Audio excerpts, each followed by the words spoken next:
오늘 시간 함께 읽을 하나님의 말씀은 요나서 3장 1절부터 10절의 말씀입니다. 요나서 3장 1절부터 10절 말씀, 성경과 화면을 보시며 우리 함께 한 목소리로 읽도록 하겠습니다. 여호와의 말씀이 두 번째로 요나에게 임하니라. 이르시되 일어나 저 큰 성읍 니느웨로 가서 내가 내게 명한 바를 그들에게 선포하라 하신지라. 요나가 여호와의 말씀대로 일어나서 니느웨로 가니라. 니느웨는 사흘 동안 걸을 만큼 하나님 앞에 큰 성읍이더라. 요나가 그 성읍에 들어가서 하루 동안 다니며 외쳐 이르되 40일이 지나면 니느웨가 무너지리라 하였더니 니느웨 사람들이 하나님을 믿고 금식을 선포하고 높고 낮은 자를 막론하고 굵은 배 옷을 입은지라. 그 일이 니느웨 왕에게 들림에 왕이 보좌에서 일어나 왕복을 벗고 굵은 배 옷을 입고 제 위에 앉으니라. 왕과 그의 대신들이 조서를 내려 니느웨에 선포하여 이르되 사람이나 짐승이나 소떼나 양떼나 아무것도 입에 대지 말지니 곧 먹지도 말 것이요 물도 마시지 말 것이며 사람이든지 짐승이든지 다 굵은 배 옷을 입을 것이요 힘써 하나님께 부르짖을 것이며 각기 악한 길과 손으로 행한 강포에서 떠날 것이라. 하나님이 뜻을 돌이키시고 그 진노를 그치사 우리가 멸망하지 않게 하시리라. 그렇지 않을 줄을 누가 알겠느냐 한지라. 하나님이 그들이 행한 것 곧 그 악한 길에서 돌이켜 떠난 것을 보시고 하나님이 뜻을 돌이키사 그들에게 내리리라고 말씀하신 재앙을 내리지 아니하시니라. 아멘. 함께 기도하겠습니다. 아버지 하나님, 오늘도 주님의 귀한 말씀 앞에 우리가 엎드립니다. 예배된 주의 말씀으로 이 시간 충만케 하여 주시고 우리가 말씀의 아멘으로 화답하며 온전히 부복하게 하시고 높으신 주의 이름만을 확인하며 찬송케 하여 주옵소서. 말씀 가운데 함께 하실 예수님의 이름으로 기도합니다. 아멘. 안녕하십니까? 네, 지난 시간에 우리는 요나서 2장에서 요나가 물고기 뱃속에서 기도한 내용, 그 내용을 함께 확인했습니다. 그러나 요나가 드린 기도는 진정한 회개가 없는 기도였습니다. 죄에 대한 철저한 회개가 없이 요나 자신의 삶에 펼쳐진 놀라운 역사, 물고기 뱃속에서도 살게 된 그 일이, 즉 자신의 삶에 나타난 기적에 대한 감사만 있는 것이었습니다. 요나의 기도, 그 석연치 않음이 2장 2절에서 내가 받는 고난이라는 표현을 통하여, 또 3절에 주께서 나를 바다 가운데 던지셨다라고 하는 표현, 그리고 4절에서 내가 주의 목전에서 쫓겨났다라고 하는 표현을 통하여 드러났습니다. 요나가 풍랑을 만나고 결국 물고기 뱃속에 들어가게 된 그 원인이 자신의 불순종이라고 하는 이 사실에 대한 한마디의 언급도 없이, 그래서 자신이 죄를 회개하는 그 어떠한 고백도 드리지 않은 채 마치 자신은 다 이해할 수 없지만 하나님께서 주시는 큰 고통 속에 있음을 나타내는 듯한 표현들이었습니다. 요나의 기도, 그 기도의 가장 큰 문제는 바로 지금 자신이 당하는 고난, 그 고난의 진짜 이유를 요나가 정직히 직면하고 있지 않다라고 하는 것이었어요.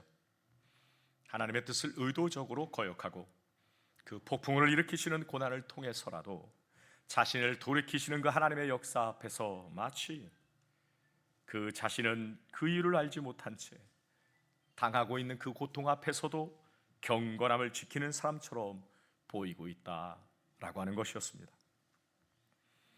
오늘 살펴볼 3장에서도 요나 기도의 진정성에 대한 의문을 우리가 갖게 됩니다. 요나서는 1장과 3장 그리고 2장과 4장이 서로 긴밀하게 연결이 되어 있습니다. 그러니까 서로를 비교하며 대조하여 읽을 때에 그 의미를 좀 더 명확하게 우리가 파악할 수 있는 거예요. 요나서 1장 1절과 3장 1절은 여호와의 말씀이 요나에게 임하는 것으로 시작을 합니다. 그리고 각 2절에서는 일어나 저 큰 성읍 니느웨로 가서 선포하라 라고 하는 사명의 위임이 소개가 되지요. 그리고 이어지는 1장 3절에서 요나의 불순종이 나오게 되고 3장 3절과 4절에선 요나가 순종인 것처럼 보여지지만 그의 순종은 순종인 듯 순종 아닌 순종과 같은 순종, 그러니까 불순종이라는 것으로 확인이 되는 것이었습니다. 1장 4절 이하에서부터 이방인에 대한 구원의 소식이 나오게 되는데요, 이방인들이 하나님을 두려워하고 서원을 하며 주께 갚겠다라고 하는 고백을 하며 오직 구원이 여호와께 속하였음을 고백하는 내용이 1장의 끝까지 쭉 전개가 되지요. 마찬가지로 3장 5절 이하에서부터는 이방인인 니느웨 사람들이 하나님을 믿고 회개하는 내용이 상세하게 기록이 되어 있습니다. 1장을 마무리하는 그 17절에서는 요나가 물고기 뱃속에 삼켜져 밤낮 3일을 물고기 뱃속에 있는 것으로 끝나며 다음 장인 2장으로 연결이 되고 있고, 3장을 마무리하는 이 10절에서는 하나님께서 그들이 행한 것, 곧 그 악한 길에서 돌이켜 떠난 것을 보시고 하나님의 뜻을 돌이키사 이방인인 니느웨에 내리리라고 말씀하신 그 재앙을 내리지 아니하시겠다라고 하는 약속으로 맞춰지며, 그 약속이 어떻게 성취가 되는가라고 하는 것을 이어지는 4장에서 우리에게 연결하며 말해주고 있습니다.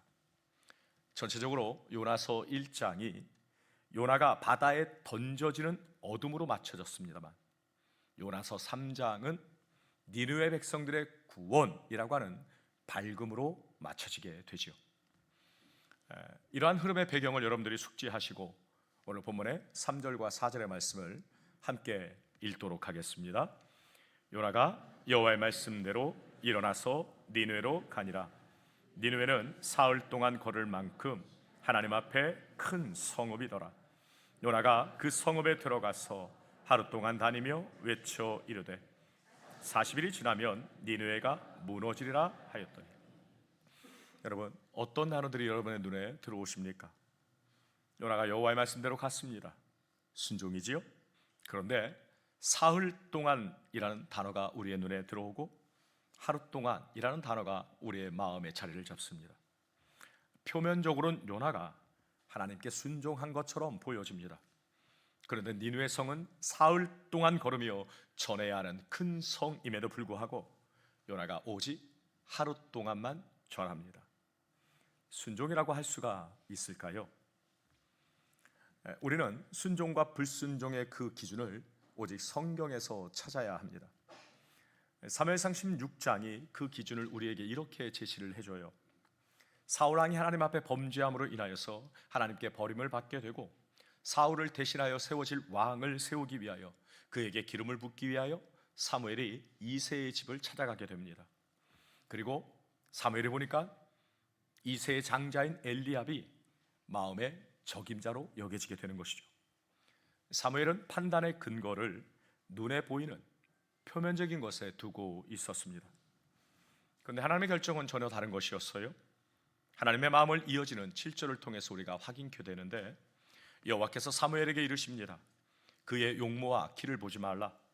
내가 이미 그를 버렸노라. 내가 보는 것은 사람과 같지 아니하니 사람은 외모를 보거니와 나 여호와는 중심을 보느니라. 중심을 보시는 하나님. 요나의 순종이 불순종인 이유가 바로 여기에 있는 것입니다. 요나에게선 니느웨의 멸망을 선포하는 표면적인 모습이 보입니다. 순종 같습니다. 그런데 사흘 동안 전해야 하는 그곳을 하루 동안만 다니며 전합니다. 그것도 저들이 회개하고 돌아오기를 원하여서 회개하고 돌아오십시오. 그리하면 하나님이 용서해 주실 것입니다 라고 하는 영혼을 향한 사랑의 메시지가 아니라 단순히 40일이 지나면 니느웨가 멸망하리라 라고 하는 외침이었습니다. 요나의 중심은 불순종이었어요. 2장에서 만났던 그의 기도의 그 석연치 않음이 오늘 3장에서도 여전히 확인이 되고 있습니다. 오늘 우리는 어떻습니까? 예수 그리스도를 유일한 구원자로 믿고 있습니까? 그러시다면 우리의 중심을 보시는 그 하나님 앞에서 저와 여러분은 어떤가요? 표면적으로만 성도이십니까? 아니면 마음 중심으로부터 울려 퍼지는 신앙의 고백이 있는 참 성도이십니까? 중심을 보시는 하나님께서 우리를 판단하실 것입니다. 바라기는 우리 모두가 중심을 보시는 그 하나님 앞에서 넌 진짜 성도다 라고 하는 인침을 받을 수 있기를 소망합니다. 하나님의 낯을 피하여 도망한 요나, 하나님의 뜻을 거역하고 사명을 외면한 요나를 하나님은 버리지 않으시고 당신의 구속 계획을 이루시기 위하여 또다시 부르셨습니다. 왜냐하면 니느웨를 구원하시기 위한 계획하심과 그 뜻을 하나님은 요나를 통하여서 성취하시기로 이미 작정하셨기 때문입니다. 못나면 못난 대로, 부족하면 부족한 대로 하나님께서 계획하시고 하나님께서 준비시키시며 하나님께서 감당할 수 있도록 인도하시기에 다시 부르시는 하나님이시죠. 다 완벽히 준비가 돼서 온전한 신앙과 성품으로 빚어져야 하나님께서 일을 시키신다면 어느 누가 하나님 앞에 설 수 있을까요? 뜻을 두시고 일을 이루어 가시는 그 하나님께서 완악하고 교만하고 불순종하는 요나와 같은 우리들을 이 모양 저 모양으로 빚어가시면서 하나님이 쓰시는 것입니다. 그렇죠? 하나님의 뜻은 결코 무시될 수 없으며 반드시 이루시는 하나님이셔요. 하나님께서 우리를 향해 갖고 계신 계획, 그 계획이 무엇입니까? 우린 하나님의 계획하심 앞에 순종하고 있습니까? 우리가 하려는 것이 하나님이 원하시는 것인가요? 그래서 우리에게 부여하신 그 사명을 우리는 신실하게 따르고 있습니까? 저와 여러분은 다시 기회를 주시는 그 하나님께 능력을 구해야 할 것입니다. 다시 일어날 수 있는 기도를 올려드려야 할 것이고 다시 일어나 순종의 자리에 서야 할 것입니다. 저와 여러분들을 들어서 하나님은 하나님의 뜻을 반드시 이루실 것입니다. 사랑하는 성도 여러분, 하나님께서 오늘 저와 여러분을 사명의 자리로 부르고 계셔요. 뭔가 대단한 것을 이루려고 하시는 것이 아닙니다. 하던 일 다 접고 다 몰아내고 해외로 선교 나가라 하시는 부르심도 아닙니다. 성도로 부르심을 받은 자들로서 구별된 삶을 살아내라 라고 하는 것이죠. 하나님만을 갈망하고 하나님을 만나는 자리를 지켜라, 그 생명의 시간을 가지라, 기다리라 라고 하는 것입니다. 너희의 소속은 세상이 아니고 하늘이 소속임을 보여주는 삶을 너희들이 살아내라 라고 하는 것이죠. 세상의 가치를 쫓지 말고 하늘의 가치를 따라 위의 것을 구하는 삶을 살아내라는 것입니다. 여러분 혹시 하나님께서 보내시는 자리로 가지 않고 다시스로 오르는 배를 타고 있지는 않습니까? 배에서 풍랑을 만나 위기 가운데 있지는 않는가요? 위기 가운데 있으면서도 위기를 감지하지 못한다면 그것이 더 큰 문제입니다. 배가 고프고 목이 말라야 양식을 찾고 물을 찾게 되는데 배고픔도 모르고 목마름도 모른다면 죽어가면서도 죽어가는 것을 모르는 것이죠. 사명의 자리, 기도의 자리, 예배의 자리, 전도의 자리, 우리 각자가 서야 할 그 자리, 우리가 지켜야 할 자리로 부르시는 아버지 하나님의 그 음성이 오늘 저와 여러분에게 똑똑히 들려지기를 원합니다. 요나가 사흘 동안 걸을 만큼 큰 성읍인 니느웨를 하루 동안만 돌며 40일이 지나면 니느웨가 무너지리라 라고 하는 선포로만 끝내버렸습니다. 요나는 후다닥 억지로 해치워버렸는데 놀라운 역사가 나타나네요. 요나가 다른 말을 하지 않았어요. 40일이 지나면 니느웨가 멸망하리라 라고 하는 말이었습니다. 니느웨가 멸망하는 걸 바라는 요나에게 있어서 하나님께서 자신을 죽음에서 살려줬으니 순종은 해야겠고, 그러나 내 마음은 영 내키지 않고 그러니 하루만 돌면서 울며 겨자 먹기로 그렇게 40일이 지나면 니느웨는 무너진다 라고 하는 하나님이 명하신 말씀만을 전할 뿐이었습니다. 그런데 니느웨를 멸망시키지 않고 구원해내는 것이 하나님의 뜻이시기에 전하는 도구가 좀 부족하여도 전하는 사명자가 좀 어눌하여도, 전하는 자가 좀 모자라도 하나님의 말씀에 순종할 때 하나님이 그 뜻을 이루시는 것입니다. 요나에게서 뭔가 설득력이 있어 보이십니까? 요나가 그들이 주목할 만한 뭔가를 가지고서 저들을 지금 설득하고 있습니까? 논리적으로 지금 구원의 길을 외치고 있는 건가요? 요즘식으로 말하면 사형리를 가지고 체계적으로 전도를 하고 있는 것입니까? 물고기 뱃속에서 갓 토해져 나온 사람이 외모가 번듯하고 뭐가 그렇게 훌륭해 보이겠습니까? 아무런 볼품이 없는 것 아니겠어요? 강대국의 보냄을 받아서 그럴듯한 사신으로 온 것도 아니고 보잘것없는 모습으로 다니며 외친 그 단순한 한마디의 말이 도대체 무슨 힘이 있어서 강대국 이스라엘 아수르가 한 번에 뒤집어지는 일이 일어나게 되는 것입니까? 도대체 무엇 때문에? 이걸 설명할 수 있는 건 오직 한 가지밖에 없습니다. 니느웨를 구원하시려는 하나님의 구속 계획, 그 계획이 뜻하신 대로 이루어가는 것입니다. 그렇죠. 하나님께서 사람을 구원하시는 일은 전하는 자의 능력이나 자질이 아니에요. 전도하는 입장에서 사실 복음을 잘 설명할 수 있으면 얼마나 좋을까? 좀 더 설득력 있는 언변이 나에게 있으면 얼마나 좋을까? 그런 생각 참 많이 하게 됩니다. 그런데 그런 걸 얼마나 우리가 부러워하며 살아갑니까? 하지만 하나님께서 부르시기로 작정한 하나님의 사람은 너 예수님 믿지 않으면 지옥 가 라고 하는 그 말 한마디에도 주님 앞으로 나오게 되는 것입니다. 너 그렇게 살다가 지옥 가가 40일이 지나면 니느웨가 무너지리라 라고 하는 말과 같은 것이죠. 전도도 그렇고 하나님의 일도 그렇고 좀 연약하고 좀 부족해도 우리가 순종할 때 하나님은 하나님의 뜻을 이루어 가십니다. 부족하고 연약한 저에게 있어서 이것이 얼마나 큰 위로와 소망이 되는 줄 모릅니다. 40일이 지나면 니느웨가 무너지리라는 이 선포를 들은 니느웨 사람들에게 놀라운 일이 벌어지게 되네요. 어떠한 일이 벌어졌는지 5절과 8절에서 이렇게 증언합니다. 우리 함께 읽어볼까요? 니느웨 사람들이 하나님을 믿고 금식을 선포하고 높고 낮은 자를 막론하고 굵은 베옷을 입은지라. 그 일이 니느웨 왕에게 들리매 왕이 보좌에서 일어나 왕복을 벗고 굵은 베옷을 입고 제위에 앉으니라.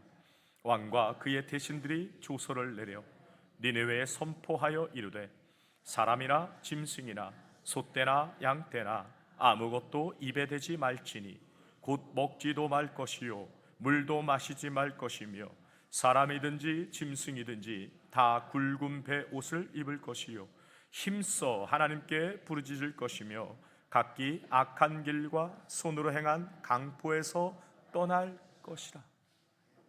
니느웨 사람들이 하나님을 믿고 금식을 선포하며 높고 낮은 자를 막론하고 굵은 베옷을 입었습니다. 이 일이 니느웨 왕에게 들려지게 되고 그가 왕복을 벗네요. 그리고 굵은 베옷을 입고 제 위에 앉습니다. 이것이 무엇입니까? 하나님의 구원의 손길만을 구하며 그 앞에 굴복하여 엎드리는 것입니다. 조서를 내려서 온 니느웨에 공포합니다. 사람이나 짐승까지도 아무것도 입에 대지 말 것과 사람뿐만이 아니라 짐승까지도 모두 굵은 베옷을 입게 합니다. 그리고 하나님께 부르짖었습니다. 니느웨 회개가 어떤 것이었습니까? 부르짖는 것으로만 끝나는 것이 아니라 각기 악한 길과 손으로 행한 강포에서 떠남으로 나타나는 것이었습니다. 그러니까 입으로만이 아니라 손과 발로 삶으로 나타나는 것이었다라고 하는 것이죠. 사상 초유의 국가적인 회개 운동이 일어나네요. 신앙의 개혁이 일어났고 큰 변화가 일어났습니다. 당시 니느웨가 요나가 외친 40일이 지나면 니느웨가 멸망한다라고 하는 이 말 한마디에 어떻게 이와 같은 회개 운동이 일어나게 되었을까요? 하나님의 섭리하심이고 하나님의 역사하심이지요. 그리고 하나님의 운행하심이 이 안에 담겨 있는 것입니다. 하나님은 저들에게 복음이 들리도록 주변의 상황을 휘몰아 가시면서 아수르의 마음을 가난하게 만드셨습니다. 무슨 말이냐면요, 잔혹하기로 소문이 난 이 아수르가 막강한 군사력을 자랑하면서 주변의 나라들을 점령하던 그때에 아수르 군대가 그 시기에 북쪽에서 일어난 신흥 제국인 아라랏이라는 곳에 공격을 받아서 참패를 당하게 됩니다. 거기다가 무서운 전염병과 흉년이라고 하는 기근이 겹치게 되고 아수르의 상태가 매우 피폐한 상황에 처하게 됩니다.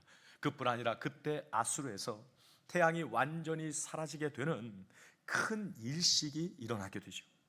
지금이야 우리가 과학적으로 그것을 다 알고 있습니다만 당시 별들과 태양을 숭배하던 아수르 사람들에게는 이것은 너무나 두려운 것이었습니다. 그래서 그들은 엄청난 공포에 사로잡혀 있는 상태 가운데 있던 것이죠. 하나님이 이러한 때 요나를 니느웨로 보내신 것입니다. 하나님은 이토록 역사와 자연현상까지 주관하시면서 복음 전파의 타이밍을 하나님이 맞추시네요. 아수르에 불었던 뒤숭숭한 사회의 풍조를 하나님은 미리 예비하시고 조성해 놓으셨습니다. 요나가 외친 40일이 지나면 니느웨가 무너지리라. 여기 무너지리라 라고 하는 단어가 히브리어로 하파크라고 하는 단어입니다. 이 히브리어 하파크가 무너지리라, 멸망하리라 라고 하는 뜻을 갖고 있습니다. 이 단어가 소돔과 고모라의 멸망에서도 똑같이 사용된 단어입니다. 그야말로 하늘에서 불이 내려와서 도시를 뿌리채 뒤엎어버리는 완전한 파괴가 있게 되었음을 의미하죠. 그런데 이 하파크라고 하는 단어에는 또 다른 뜻이 있어요. 그것은 완전한 무너짐에서부터 시작되는 다른 것으로 변화되다, 상태가 완전히 전환되다 라고 하는 뜻도 있습니다. 이 단어는 사무엘상 16장에서 쓰이고 10장에서 쓰이고 있습니다. 하나님께서 사울에게 새 마음을 주셔서 변하여 새 사람이 되게 한 그것이 바로 하파크라고 하는 단어입니다. 그러니까 완전한 내적인 변화와 새로운 시작을 가리키는 것이죠. 즉 하파크, 무너지리라 이 외침이 복음을 거역하고 우습게 여기며 무시하는 자들에게는 그야말로 무너져버리는 완전한 파괴가 되는 것입니다. 반대로 하파크 이 무너지리라가 복음에 회개하고 돌이켜 마음을 찢고 주의 국류를 구하는 자들에게는 완전히 변화되어 새롭게 되는 역사가 되는 것입니다. 이 하파크는 오늘날에도 하나님께서 강단에서 여전히 외치게 하시는 말씀입니다. 죄 가운데 거하여 방탕하는 모습은 멸망을 부르는 모습이지요. 그러니 그 죄 가운데서 나오라, 소돔과 고모라의 삶에서 도망하라, 죄의 자리는 멸망이다 라고 하는 메시지가 성경을 통하여서 외쳐질 때에 그 복음을 우습게 여기고 외면하며 거절하는 자들은 소돔과 고모라와 같이 멸망에 처하게 되는 것이고, 그 복음에 그렇습니다. 이 죄악의 끝은 멸망입니다. 내 죄를 해결할 길은 예수의 피밖에 없습니다. 멸망 속에서의 나의 영원한 피난처는 예수 그리스도입니다. 나는 예수님께 달려갑니다라고 회개하며 돌이키는 자들에게는 완전한 새 사람으로의 변화가 있는 것입니다. 이들이 바로 선한 목자의 음성을 듣고 그 목자를 따르는 자들인 것이죠. 지난번에도 말씀드렸습니다만 우리의 구원은 이미와 아직입니다. 예수 믿은 순간 흑암의 나라에서 아들의 나라로 옮겨지는 완전한 신분의 변화가 있습니다만 아직 우리는 주님을 만나는 그 시간까지 이 땅에 남은 삶이 있는 것이죠. 이미가 주어진 자들은 그렇게 이 땅에서 살아갈 때에 늘 회개하며 돌이키는 삶이 나타나게 되는 것입니다. 눈물 콧물 흘리며 한번 거듭난 경험을 했으면 됐다라고 끝나는 것이 아니라 삶에서 우리의 죄가 드러날 때마다 복음의 마음을 찢고 애통하며 돌이키는 삶이 반복되어 나타나야 하는 것입니다. 하나님을 만나면 하나님이 어떤 분이신가 라고 하는 것을 알게 되면 알게 될수록 우린 거룩을 향하게 되어 있습니다. 하나님을 닮아가는 은혜의 간격이 있게 되는 것이요, 하나님의 뜻대로 살지 못하는 마음에 대한 부담과 하나님이 원하시는 대로 살고자 하는 이 갈망 속에서 거룩한 소망이 우리 안에 가득 차게 되는 것입니다. 그리고 몸부림을 치며 거룩을 향해 나아가게 되는 것이죠. 하나님의 주권에 온전히 나를 내어 맡기며 순종하는 기도를 드리게 되는 것입니다. 회개하고 회복되고 하나님을 닮아가는 거룩한 삶을 사모하며 살아가게 되는 것입니다. 여러분, 요나 선지자를 통하여서 이방 나라 아수르의 수로 이 니느웨를 구원하는 이 사건은 하나님이 구원하시기로 작정한 자들을 반드시 구원해내신다라고 하는 하나님의 열심을 우리에게 보여주고 있습니다.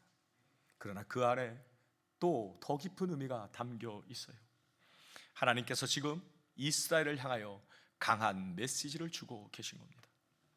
요나의 한마디에 왕까지 포함하여서 온 나라 전체가 굵은 배를 입고 죄를 뒤집어서 회개한다는 것은 하나님께서 지금 선민 이스라엘에게 무엇인가를 보도록 하고 있는 것입니다.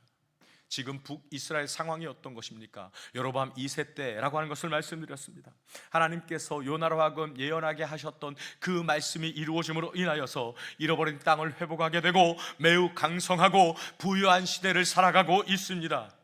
이전부터 하나님께서는 타락한 이스라엘 향하여서 얼마나 많은 선지자들을 보내시며 외치게 하셨습니까? 선지자들은 외쳤습니다. 이렇게 살면 안 됩니다. 하나님께로 돌아오십시오. 회개하십시오 라고 하는 회개를 촉구할 때 이스라엘의 반응은 무시하고 외면하며 거절하는 것이었습니다.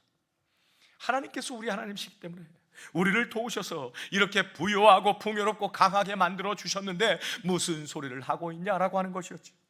하나님께서 자신들을 기뻐하시기 때문에 우리에게 이런 복을 주고 있어 라고 하는 것이었습니다. 그러나 여러분, 지금 하나님은 니느웨의 회개운동을 통하여서 이스라엘을 강하게 채찍질하고 계신 겁니다. 이스라엘아, 하나님의 말씀에 반응은 이렇게 하는 것이다. 이스라엘아, 너희가 들어야 하는 말씀을 니느웨가 들었을 때 니느웨가 보인 반응을 너희는 똑똑히 보아라. 너희는 내가 그렇게 선지자들을 보내며 회개하고 돌이키라라고 했을 때 너희는 듣지 않았지. 이방 나라인 니느웨도 요나의 그 말 한마디에 나라 전체가 회개하고 돌아오고 있는데 너희는 도대체 무엇을 하고 있냐? 봐라, 너희가 보여야 할 반응이 바로 이런 것이야 라고 하는 것이죠. 요나서는 니느웨의 철저한 회개의 모습을 통하여 올바로 서야 하는 하나님의 자녀들이 오히려 믿지 않고 회개하지 않으며 하나님의 말씀을 거부하고 있다라고 하는 것을 폭로하고 고발하는 것입니다. 여러분, 니느웨는 40일이 지난 이후에 멸망하지 않아요. 그런데 니느웨의 선지자까지 보냈던 이 이스라엘이 40년 후에 이 아수르 니느웨에 의해 멸망하게 됩니다. 하나님의 은혜로 최대의 영토 확장과 부강함을 누린 것을 하나님의 은혜로 알지 못하고 회개하지도 않으며 하나님께로 돌이키지 않던 이스라엘, 니느웨의 회개운동을 통하여서 이스라엘이 그렇게 돌아와야 함을 강력히 촉구하심이었는데 무시하고 외면하며 거부하더니 40년 만에 니느웨의 손에 멸망하게 되는 이 역사에 여러분, 우리는 마음이 찔려야 합니다.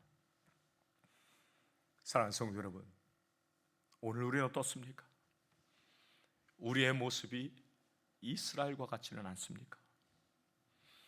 우리가 이렇게 하나님을 잘 믿는데 예배도 잘 드리고 구제도 잘하고 선교도 잘하고 이 정도면 우리가 훌륭하지 않은가? 예수 믿는 자의 모양과 형식을 우리가 다 갖추고 있으니 됐다 안심하고 있지 않습니까? 오늘 요나서의 말씀은 하나님의 검입니다. 이방인 니느웨가 하나님의 말씀에 돌이키고 악한 길과 강포에서 돌이킨 것을 보며 하나님의 백성인 나의 삶을 돌아보고 믿는 우리가 먼저 돌이켜야 합니다. 예배를 잃어버린 삶을 돌이키고 기도를 잃어버린 삶에서 돌아서고 내가 주인된 삶에서 돌이키고 형식과 외식만 남아있는 종교적인 삶에서 돌이켜야 합니다. 진정한 부흥은 숫자의 많음에 있지 않아요. 내 심령이 하나님을 향하여 돌이키는 것, 그것이 진정한 부흥입니다. 여기 모인 우리 모두가 하나님의 말씀의 검 앞에 우리 자신이 완전히 무너지고 부서지고 새롭게 빚어지고 이러시는 역사가 있기를, 진정한 부흥이 있기를 주님의 이름으로 간절히 축원합니다.